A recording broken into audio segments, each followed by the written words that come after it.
dia a todos. Bom dia. Gostaria de agradecer a casa pelo convite, especialmente pela figura do André. E nesse momento pedir ao nosso Senhor Jesus Cristo que acalme os nossos corações, as nossas mentes, para que possamos aprendermos juntos. Que eu não estou aqui para ensinar nada, mas para poder dividir um pouquinho de um estudo que eu fiz. E o nosso tema é aflições. E o que é aflição? No dicionário traz para a gente que é condição de quem está aflito, angustiado, preocupado, sofrimento causado pelo desgosto, tristeza ocasionada por alguma dificuldade.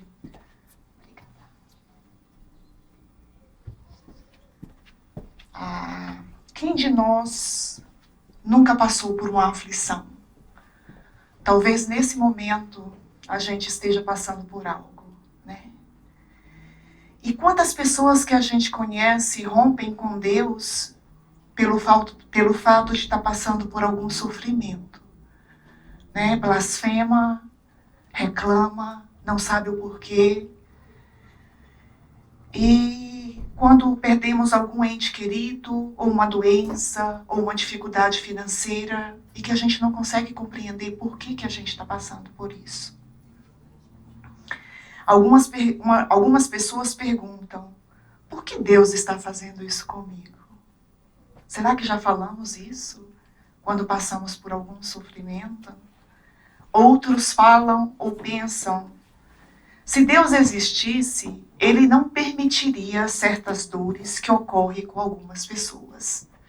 Não é verdade? Às vezes a gente conhece uma pessoa de uma índole tão boa, uma pessoa boa de coração, e passa por certos sofrimentos que a gente não consegue compreender. Por que essa pessoa está passando por isso? É uma grande questão da humanidade, né? Por que sofremos? Será que já paramos para analisar por que a gente sofre?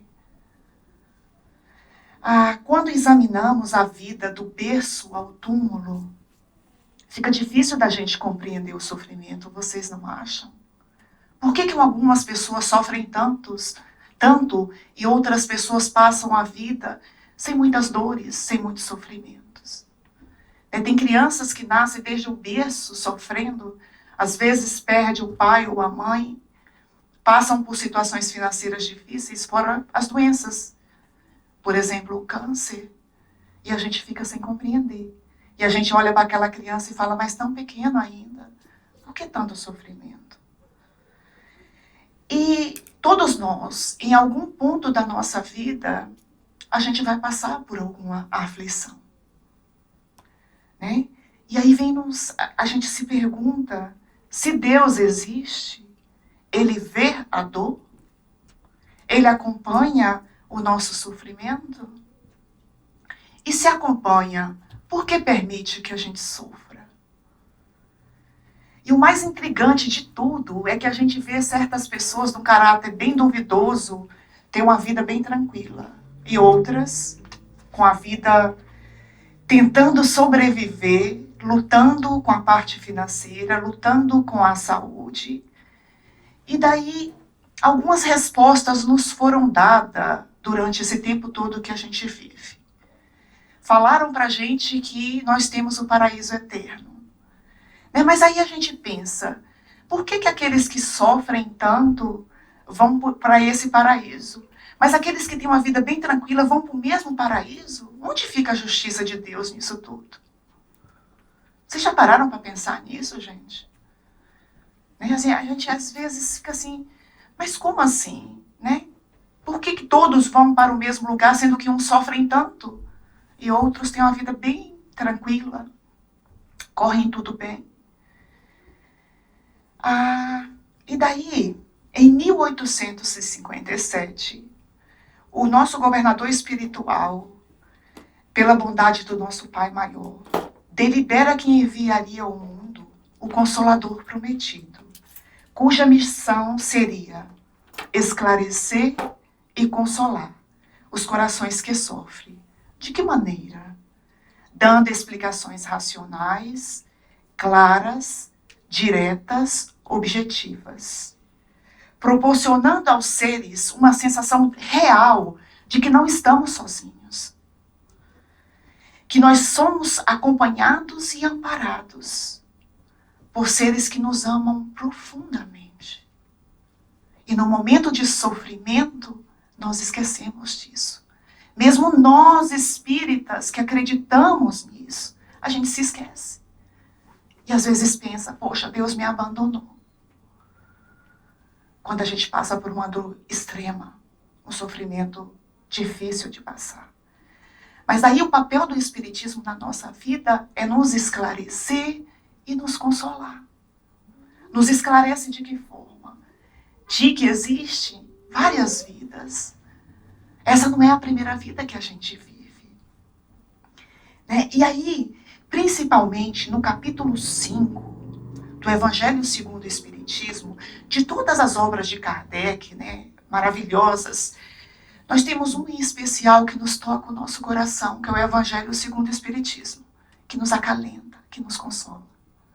Né? É a vida moral de Jesus, ali os seus ensinamentos. E daí no capítulo 5, no item 4, Kardec traz para a gente lá as causas atuais das aflições. Então Kardec coloca para nós que existe. Por que sofremos? Quais são os motivos que nos faz sofrer? E os espíritos trazem para nós que existem causas atuais nessa encarnação e causas anteriores de outras vidas que vivemos, das quais a gente não se recorda. Né? E aí no item 4, Kardec coloca aqui para a gente as palavras de Kardec agora, tá? Causas atuais das aflições. E ele fala o seguinte: as vicissitudes da vida são de duas espécies. As dificuldades que nós passamos têm duas espécies. Se quisermos, tem duas fontes bem diferentes que importa distinguir. Uma tem sua causa na vida presente, outras fora desta vida. Remontando-se à origem dos males terrestres, reconhecerá que muitos são consequências natural do caráter e da conduta dos que o suportam. Quantos homens caem por sua própria culpa? Quantos são vítimas de sua imprevidência, de seu orgulho e de sua ambição? Quantos se arruinam por falta de ordem, perseverança, pelo mal proceder ou por não terem sabido limitar seus desejos? Quantas uniões infelizes porque resultaram de um cálculo de interesse ou de vaidade, nas quais o coração não participou? Quantas doenças e enfermidades decorrem da intemperança e dos excessos de todos os gêneros? Kardec está aqui nos chamando a atenção para quando a aflição chegar, para a gente fazer essa análise. Será que isso tem a participação do meu caráter? Né? Por exemplo, os excessos que a gente vê. Né? Há um exemplo bem simples na vida da gente. Se eu tenho uma tendência a comer muito açúcar e eu começar a desenvolver uma diabetes, né? O médico vai falar para a gente no início, você tem que parar um pouco com açúcar, né? A gente obedece o médico? Antes de ficar bem doente, a gente continua, né? Porque é difícil a gente mudar os hábitos que a gente cria na nossa vida. Então ele está falando aqui que a nossa forma de viver, normalmente, mecanicamente, que a gente não para pensar como que a gente vive, a gente acorda, toma o café da manhã, a gente não preocupa em saber como é que nós estamos internamente. Principalmente quando a gente acorda e tem um horário marcado e a gente acorda atrasado e sai correndo, que nem tempo de respirar e agradecer a Deus por estar vivo, a gente não costuma fazer isso. Né? E Kardec continua falando: a quem, portanto, deve o homem responsabilizar por todas essas aflições, senão a si mesmo? O que nos falta? Disciplina. Né? E a gente está aqui para se educar. O nosso trabalho aqui é prestar atenção nisso e se disciplinando. O homem, pois, em grande número de casos, é o causador de seus próprios infortúnios, mas em vez de reconhecê-lo, acha mais simples, menos humilhante para a sua vaidade, acusar a sorte, a providência divina, a chance desfavorável, a má estrela, quando sua má estrela está na sua própria conduta. Quantos de nós já ouvimos isso? Nós sempre temos uma desculpa, que eu sou azarado, que o outro me fez fazer isso, eu estou assim porque fulano me tirou do sério. E daí a gente vai vivendo dessa forma. O convite aqui de Kardec, porque como a doutrina vem nos esclarecer para que a gente tenha uma vida melhor, é justamente se perguntar, que participação tem do meu caráter nessa situação que eu estou vivendo no momento? As aflições do dia a dia. Né? Lógico que na frente a gente vai falar das causas anteriores, que tem muito sofrimento que a gente passa, que tem suas causas em encarnações anteriores. Nós estamos falando aqui para a gente fazer justamente esse autoconhecimento que a doutrina nos fala. Ter uma vida mais consciente. Às vezes a gente sai, não gosta de algo que alguém nos disse e volta para casa com um ódio tão grande no coração, com uma revolta. E a gente coloca a culpa no outro. Eu estou assim porque fulano me disse isso, ou fulano agiu assim comigo. E a gente se esquece de ver que nós somos responsáveis pela nossa conduta. A gente não vai conseguir mudar o outro. E a gente tem que começar a analisar, de que forma, por que isso me afetou tanto quando alguém me disse isso. E a gente começa a analisar profundamente, porque isso vira um sofrimento na nossa vida. Quando a gente vive essa vida sem parar para pensar de que forma que estamos vivendo. E para ilustrar essa parte de Kardec, nesse livro, Religião dos Espíritos, Emmanuel, pelas mãos de Francisco Cândido Xavier, traz para nós, o título é Examina a Própria Aflição. Olha que coisa mais tão explicada, ele traz aqui, se você estiver passando por uma aflição, vamos ver o que está por trás dela. E ele diz o seguinte: a aflição do egoísmo chama-se egolatria. Gente, ser egoísta dói. A gente pode pensar que não. Mas pense vocês, Você tem tudo o que você quer na sua vida, mas você é mandado para uma ilha deserta onde não tem ninguém. Para quem que você vai contar as suas conquistas? Então o egoísta, ele sofre. Porque a felicidade está em compartilhar. Viver essa vida compartilhando com os outros.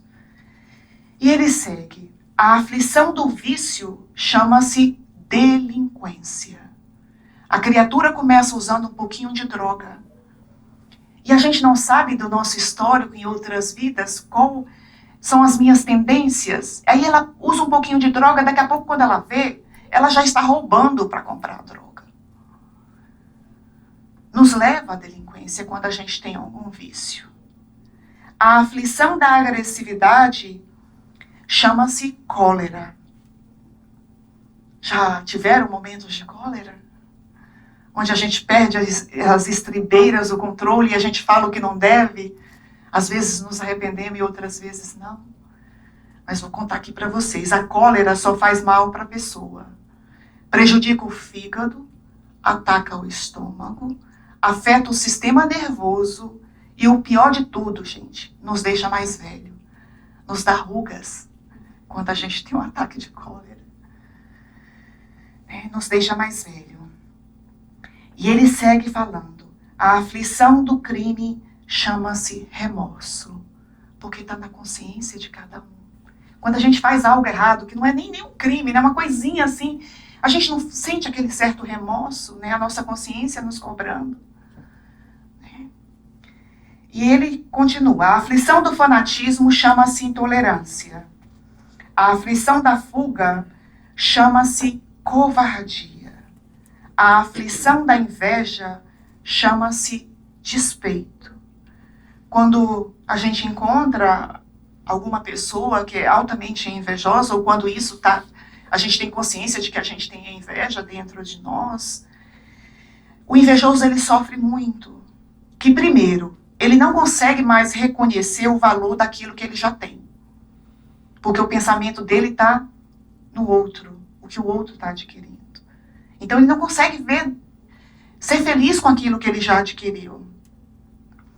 Ele não consegue ser feliz com aquilo que ele já conquistou. Isso é um sofrimento. Porque fecha os olhos para a sua vida, só para poder prestar atenção na vida do outro. E se a gente olhar, a grama do vizinho vai ser sempre mais verde que a nossa, né? Porque só quem passa os problemas de cada lar sabe, né? E a questão aqui é que a gente vive num mundo de provas e expiações, onde o sofrimento vai estar sempre presente, porque a gente está aqui para aprender. Nós não sabemos ainda, né? Somos todos humanos, carregamos isso tudo conosco, mas a ajuda que o Espiritismo nos dá é imensa, da gente ter uma vida mais consciente, mais tranquila, focar na sua própria vida, quais são os seus objetivos. Porque se a gente focar na vida do outro, nós vamos estar sempre insatisfeitos com tudo que a gente já adquiriu, com tudo aquilo que a gente já é. Vamos colocar os nossos olhos para o nosso íntimo. A aflição da leviandade chama-se insensatez. A aflição da indisciplina chama-se desordem. Gente, a indisciplina é uma coisa séria. Tem criaturas que são tão indisciplinadas que a vida delas é uma loucura. Elas nunca conseguem chegar no horário de nenhum compromisso. Porque está sempre atrasada. Mas nunca para pensar, porque isso causa um sofrimento. A sensação que a gente tem quando a gente tem um atraso, igual eu estava vindo para cá, que eu estava dando o horário, e não foi por indisciplina, que eu saí no horário de casa, 2h30 antes, mas pelo fato de você estar atrasado, quando você se preocupa com o outro, isso traz um desconforto na gente, um certo sofrimento. E tem criaturas que vivem assim. Acordam de manhã, tem que estar no trabalho às 7h30, elas acordam às 7h20, levanta, sai louco, bota na roupa, maluco, não sabe onde colocou a chave do carro, porque a vida é uma loucura. Né? E o que a doutrina faz com a gente? Quando essa doutrina toca o nosso coração? A gente começa a ter meios de ser mais disciplinado. Por que não acordar mais cedo? Né? Porque a gente nunca sabe como vai estar o trânsito. Por que não colocar a chave sempre no mesmo lugar? Porque você sabe que vai estar ali na hora que você precisar. Então isso são causas de aflições atuais, pela forma da gente viver, pela nossa indisciplina. Eu espero que quando a gente for lendo isso aqui que a gente está comentando, vocês não estejam pensando em alguém que vocês conheçam. Porque aqui, quando o Espiritismo nos traz isso, os nossos irmãos nos colocam essas coisas nesses livros, é para a gente raciocinar sobre a gente. E como eu estou nisso? Como é que está a indisciplina na minha vida? Né? Talvez muitos de nós somos já disciplinados, né? Não passamos por isso, mas a gente sempre vai se encaixar em algo, porque todos nós aqui somos imperfeitos. Não é à toa que a gente está junto. Né? Estamos no mesmo patamar, uns com as dificuldades em umas coisas, outros em outras. E assim a gente vai aprendendo um com o outro. A aflição da brutalidade chama-se violência. Uma pessoa que não tem controle sobre sua agressividade, ela é violenta. Né? Quantos de nós já ouvimos falar aqui no trânsito, quantas pessoas tiram a vida do outro por alguém parar o carro, não dar uma explicação ou sai de lá numa agressividade tão grande? Que encarnação perdida, né? Quando deixamos que essa cólera, que essa agressividade toma conta da gente. A aflição da preguiça chama-se rebeldia.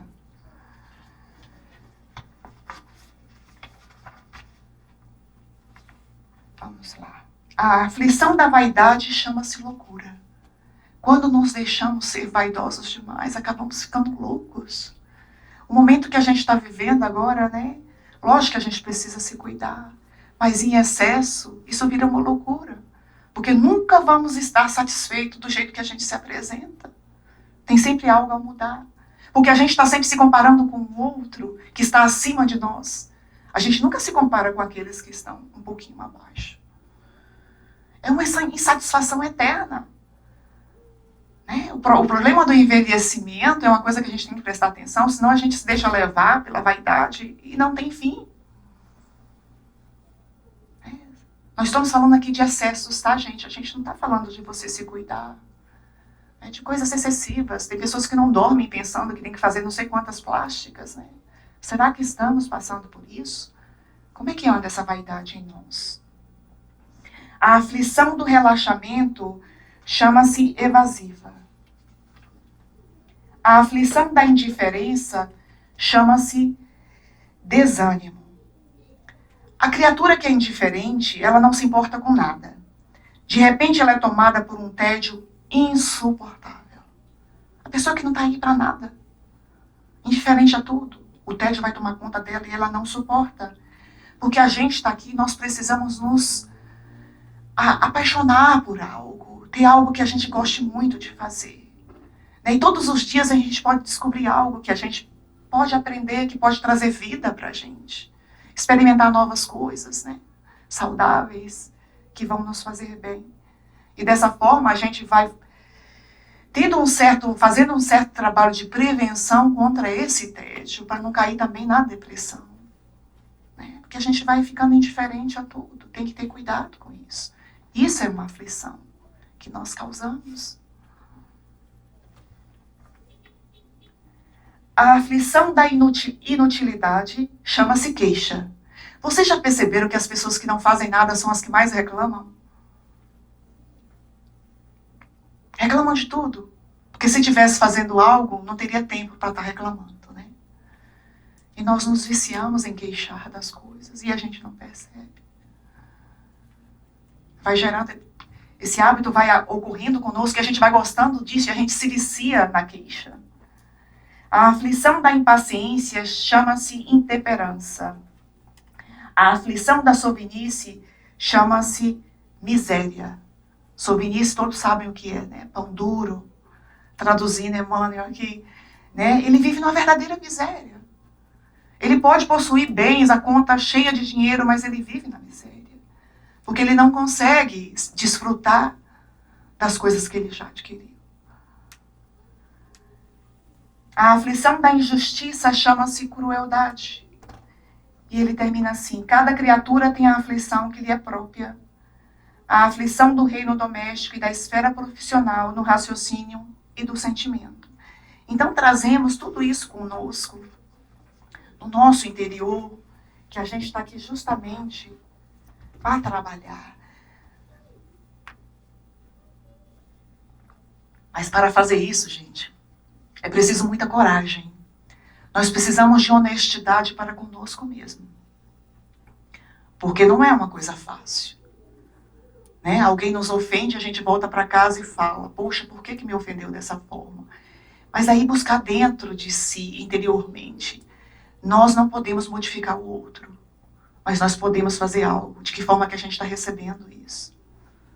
Né? Não deixar que essas coisas que venham de fora gerem aflições em nossa vida. Então a gente precisa fazer realmente esse trabalho de autoconhecimento com muita honestidade.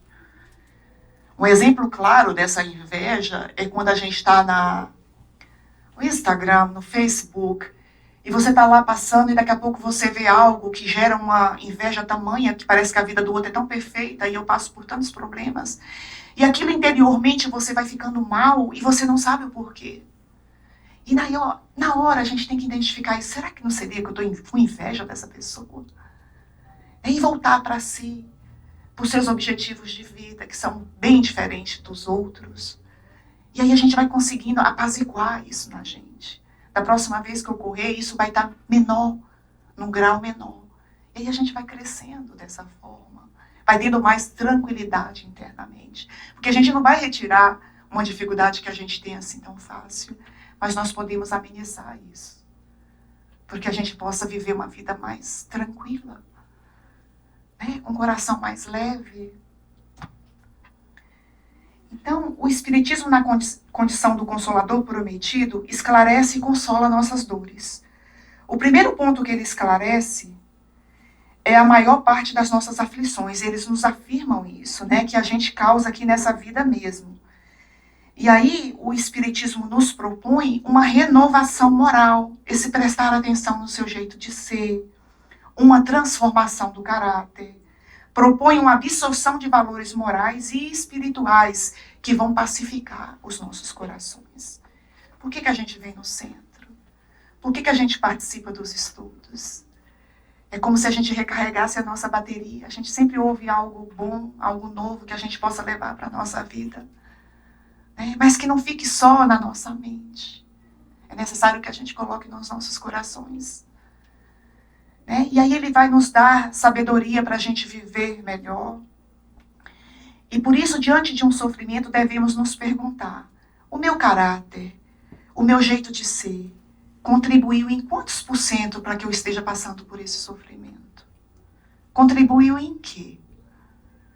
É uma pergunta difícil, mas que nós devemos fazer. A aflição chegou, se pergunte.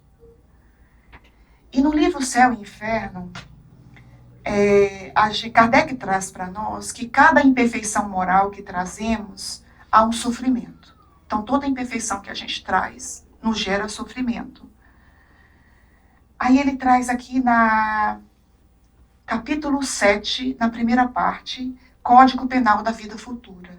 Ele nos diz o seguinte: não há uma única imperfeição da alma que não importe funestas e inevitáveis consequências. Como não há uma só qualidade boa que não seja fonte de um gozo. Tudo aquilo que a gente tem de bom, que nós também temos, muitas coisas boas, nos traz felicidade. Tudo aquilo que a gente já conquistou na nossa caminhada, nos traz conforto, né? E ele diz: a soma das penas é assim proporcionada à soma das imperfeições, como a dos gozos, a das qualidades. Quanto mais imperfeições temos, mais passamos por aflições. Nós estamos falando de causas atuais, tá, gente? De aflições. Depois nós vamos falar de coisas que a gente traz de vidas pretéritas, né? A alma que tem 10 imperfeições, por exemplo, sofre mais do que a que tem 3 ou 4. E quando dessas 10 imperfeições não lhe restar mais que a metade ou 1/4, menos sofrerá. Quanto mais a gente procurar se autoanalisar, mais a gente vai tendo condições de ter uma vida mais tranquila, porque a gente vai detectar lá em nós. E a gente vai crescer com isso. E daí nós vamos entrar agora nas causas anteriores das aflições. Eu tenho até 11h30, né? Ok. Então vamos lá. Vem o Espiritismo e nos esclarece as múltiplas existências, todas elas solidárias, como um seriado, cada capítulo uma existência. Então nós não somos o resultado de uma vida só.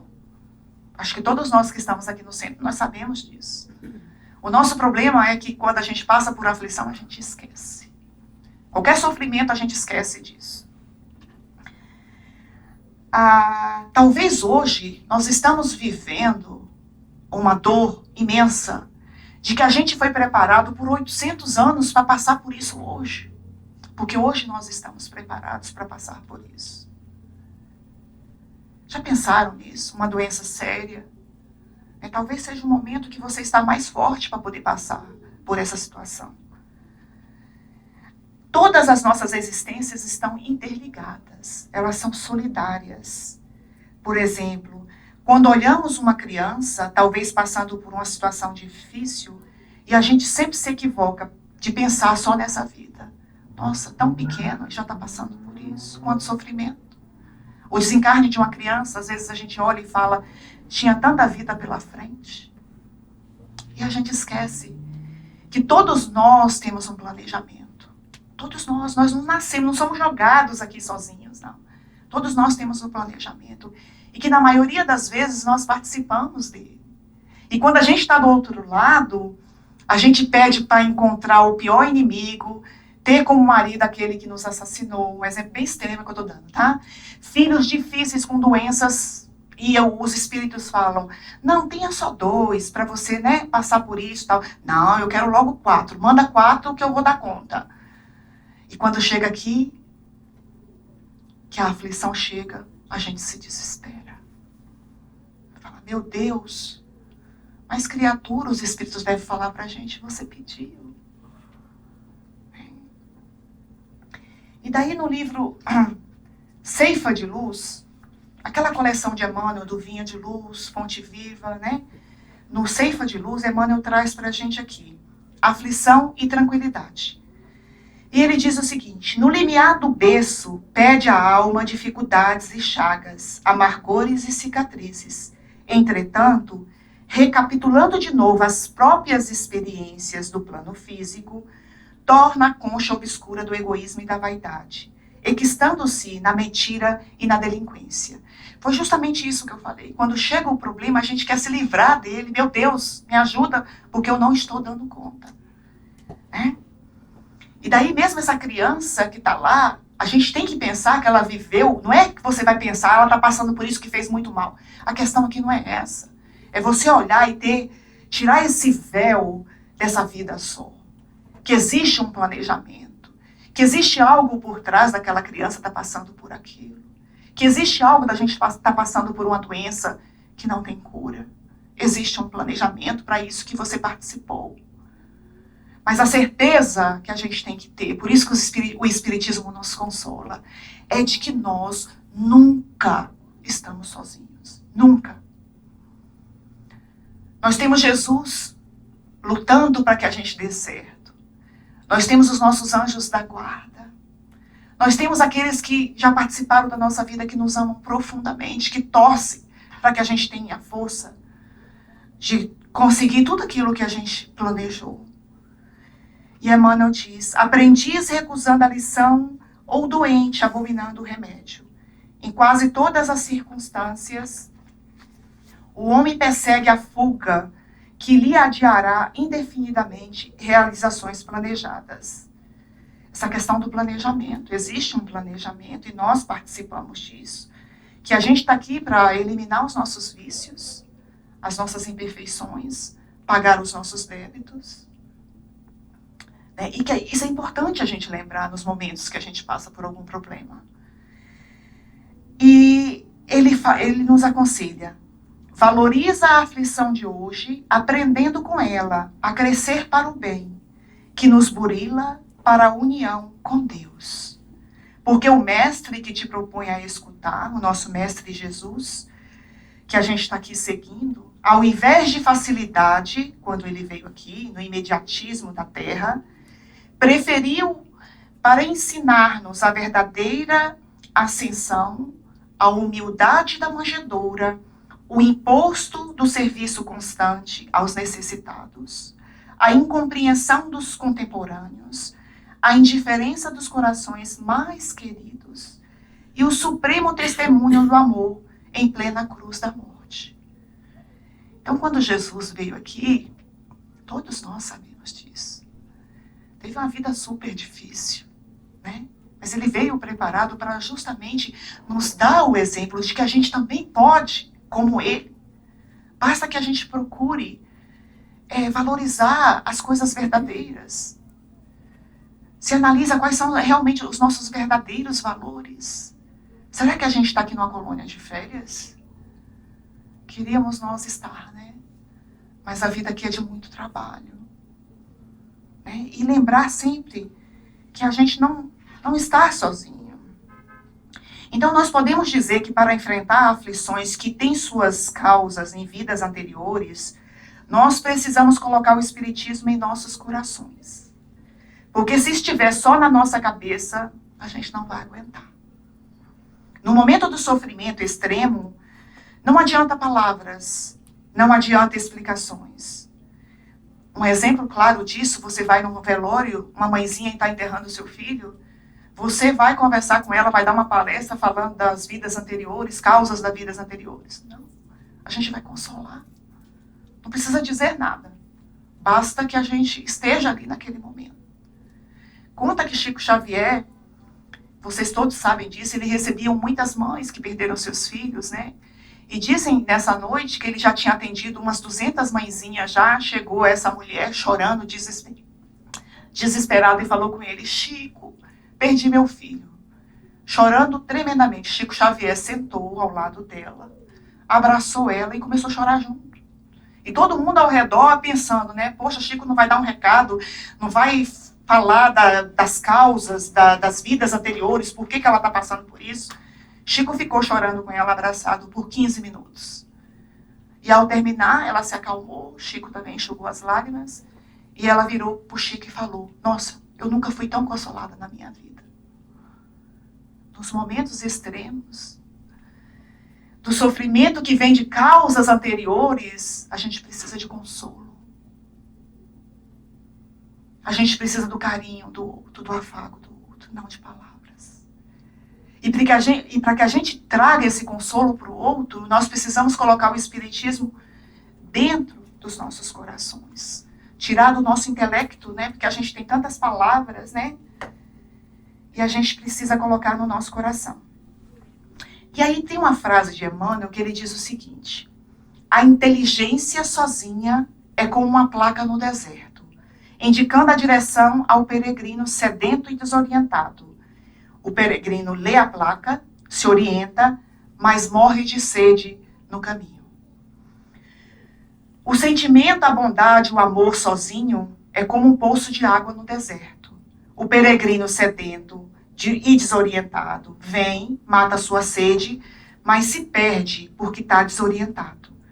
Então é necessário a gente unir a placa e o poço, né? Porque a gente precisa de esclarecimento e de consolo. Lembrando aqui que quando as causas estão nessa vida, que são as nossas dificuldades, nós precisamos de esclarecimento. Mas quando as causas estão em outras vidas, nós precisamos do consolo. Gente, essa bênção de doutrina nos traz isso. Através dos ensinamentos do nosso Senhor Jesus Cristo. Então a gente precisa, nos momentos desse sofrimento, nós precisamos de alimento para o nosso coração. Força, coragem. E isso, só quem dá é quem ama. Que sabe amar, como a gente viu o caso de Chico, né? E nesse momento é bom a gente recordar que muitos de nós abandonamos a religião quando o sofrimento chega. Às vezes a gente vem ao centro quase 5 dias por semana, e às vezes não chega uma aflição, e a gente não consegue entender. É como se a gente estivesse sempre barganhando com Deus. Já que eu estou aqui trabalhando, né? Não me dê sofrimento, não. Mas é justamente quanto mais a gente se fortalece, mais nós estamos preparados para pagar débitos que a gente traz, só Deus sabe de quando. De coisas que nós fizemos que a gente não tinha consciência ainda. Por ignorância, por ignorar. Né? Até nessa vida, quantas coisas a gente já fez que hoje nós nos arrependemos profundamente. Mas era a compreensão que a gente tinha naquele momento. Né? O importante é a gente prosseguir.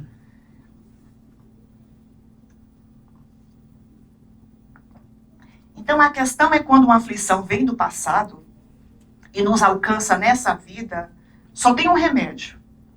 Vocês querem saber qual é o remédio? Que a gente não tem controle, né? Entregar-se a Deus. Fizemos tudo o que tinha ao nosso alcance.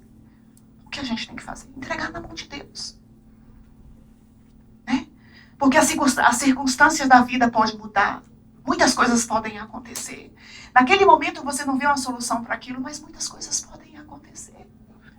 E é o momento de você se entregar realmente a Deus. Confiar que existe um propósito por trás de todo o sofrimento. Existe algo ali para a gente aprender. Que os sofrimentos são como as tempestades, elas não duram para sempre. Que no momento que a gente está vivendo, parece que nossa vida vai acabar ali, porque a gente não tem força para lidar com aquilo. Mas nós temos. Por quê? Porque nós não estamos sozinhos. É preciso confiar em Deus. Porque fé, gente, não é acreditar.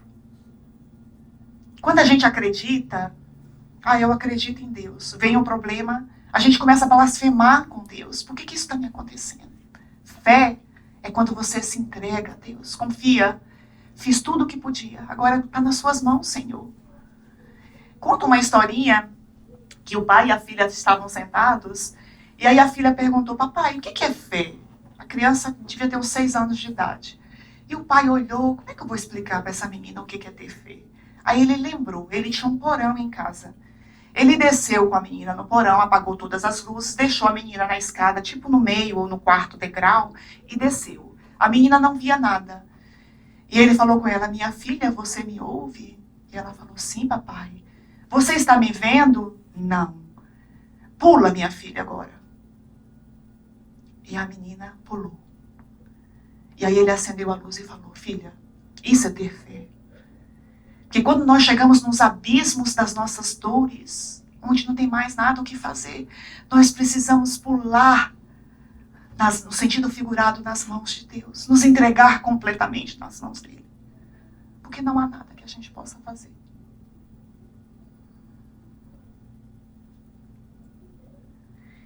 Então o Espiritismo nos traz isso. Essa fé raciocinada. Não é uma fé cega. A gente não sabe o motivo por que está passando por aquilo, mas algo há. Né? A gente pensa, algo há para aprender com essa dificuldade que eu estou passando. Não é aquela fé boba, né? É uma fé que tem fundamento. E existe uma razão por que a gente está passando por isso. Nós sabemos que existe uma lei divina e a gente confia. Né? Como essa historinha da criança. Eu espero que, com tudo isso, a gente possa lembrar, pelo menos dessa história, nos momentos de dificuldades que a gente passa. Eu acho que eu não li a parte de Kardec aqui no item 6, causas anteriores das aflições. Só para fazer o fechamento disso aqui, ele diz, mas se há males nesta vida de que o homem é a causa principal, há outros para os quais ele é, pelo menos aparência, completamente estranho e que parece atingi-lo como que por fatalidade. Tal, por exemplo, ele nos dá aqui, Kardec, no Evangelho segundo o Espiritismo, capítulo 5, a perda de entes queridos e a dos que são amparo da família, aquele pai que bota o pão de cada dia na mesa da família e ele desencarna, e os filhos passam por necessidade, a esposa também. Tais ainda os acidentes que nenhuma previdência poderia impedir, os reveses da fortuna, que frustram todas as medidas de prudência, aquela situação de que você faz de tudo na sua vida para juntar um dinheiro e algo vem e você tem que gastar aquele dinheiro que está lá na sua poupança. Você nunca consegue. Será por quê? Os flagelos naturais, as enfermidades de nascença, sobretudo as que tiram a tantos infelizes os meios de ganhar a vida pelo trabalho. A gente vê isso, os pendentes, né, na rua, que não tem como ter um trabalho. As deformidades, a idiotia e o cretinismo.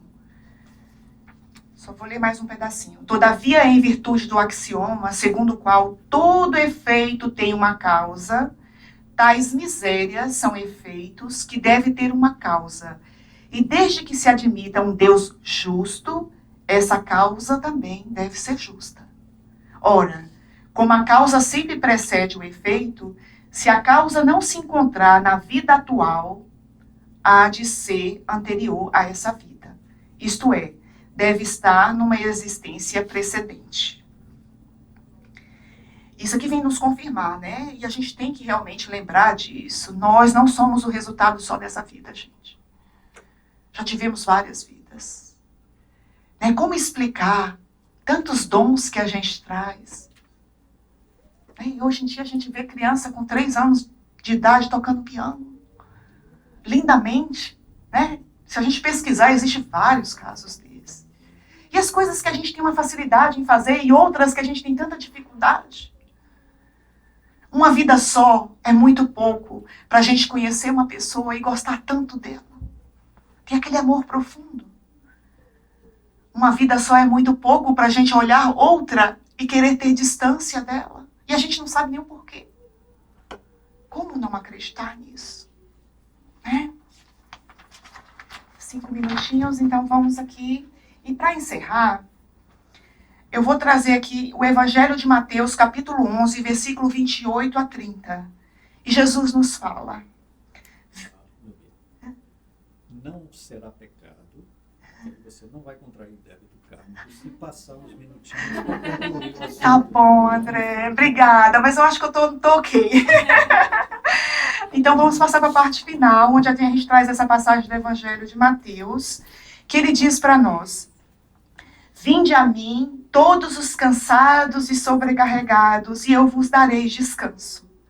Tomai sobre vós o meu jugo e aprendei de mim, porque sou brando e humilde de coração.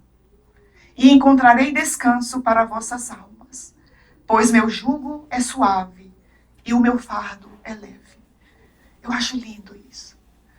E todas as vezes que a gente estiver passando por um sofrimento imenso, que a gente se atire nos braços de Jesus. Profundamente. Nos braços de Deus, né? Porque às vezes a gente não dá conta. E quando ele fala que o jugo dele, vocês sabem o que é jugo? Talvez muitos de vocês sabem, aquela madeira que colocava nos bois, para que eles não perdessem a direção do arado, né? Para seguir a linha reta. Então o jugo é o conteúdo moral do Cristo. Remédio das causas atuais das aflições. A gente precisa do jugo de Jesus para trabalhar todas essas dificuldades que a gente tem interiormente, que nos apresentam no nosso dia a dia. Como o nosso orgulho, a nossa vaidade. Aceitar o jugo de Jesus é aceitar suas orientações. Aceitar tudo que ele trouxe para nós. Não foi só palavras, ele vivenciou tudo. De que forma? Evangelizando os nossos corações. Então a gente precisa evangelizar o nosso coração. Quando a causa está nessa vida, nós precisamos evangelizar o nosso coração. O fardo são os nossos deveres. Quem cumpre o dever se liberta. Porque se eu me rebelar contra as minhas aflições, eu vou estar contraindo mais aflições. Porque existe uma revolta dentro de mim que me faz mal. E se eu aceito, eu vou estar cumprindo com o meu dever. Quem aceita as aflições sem murmurar, está iluminando os caminhos futuros. Por isso que é leve. Vale mais cumprir os deveres aceitando as aflições com brandura e humildade, do que rebelar-se e multiplicar as aflições. Precisamos de muita humildade. Porque normalmente a gente traz essa prepotência dentro de nós de querer resolver tudo. A gente quer resolver tudo sobre a vida, quer ter controle de tudo e nós não temos o controle de nada. Quando tem que nos acontecer, não temos controle. Por isso que a gente tem que fazer de tudo para evangelizar o nosso coração. Para que a gente possa aceitar com humildade e brandura a vontade de Deus acima da nossa. Então, gente, essas são as explicações do Espiritismo, que esclarece e consola nossos corações. Se tivermos a brandura, a serenidade e a humildade, nós sentiremos a presença dos seres espirituais que nos amam profundamente ao nosso lado. Mas só se a gente tiver brandura e humildade, a gente vai sentir. Porque a gente nunca está sozinho. Tenhamos certeza disso. Nunca estamos sozinhos. Eu só vou ler um poema final para deixar para vocês, que diz o seguinte.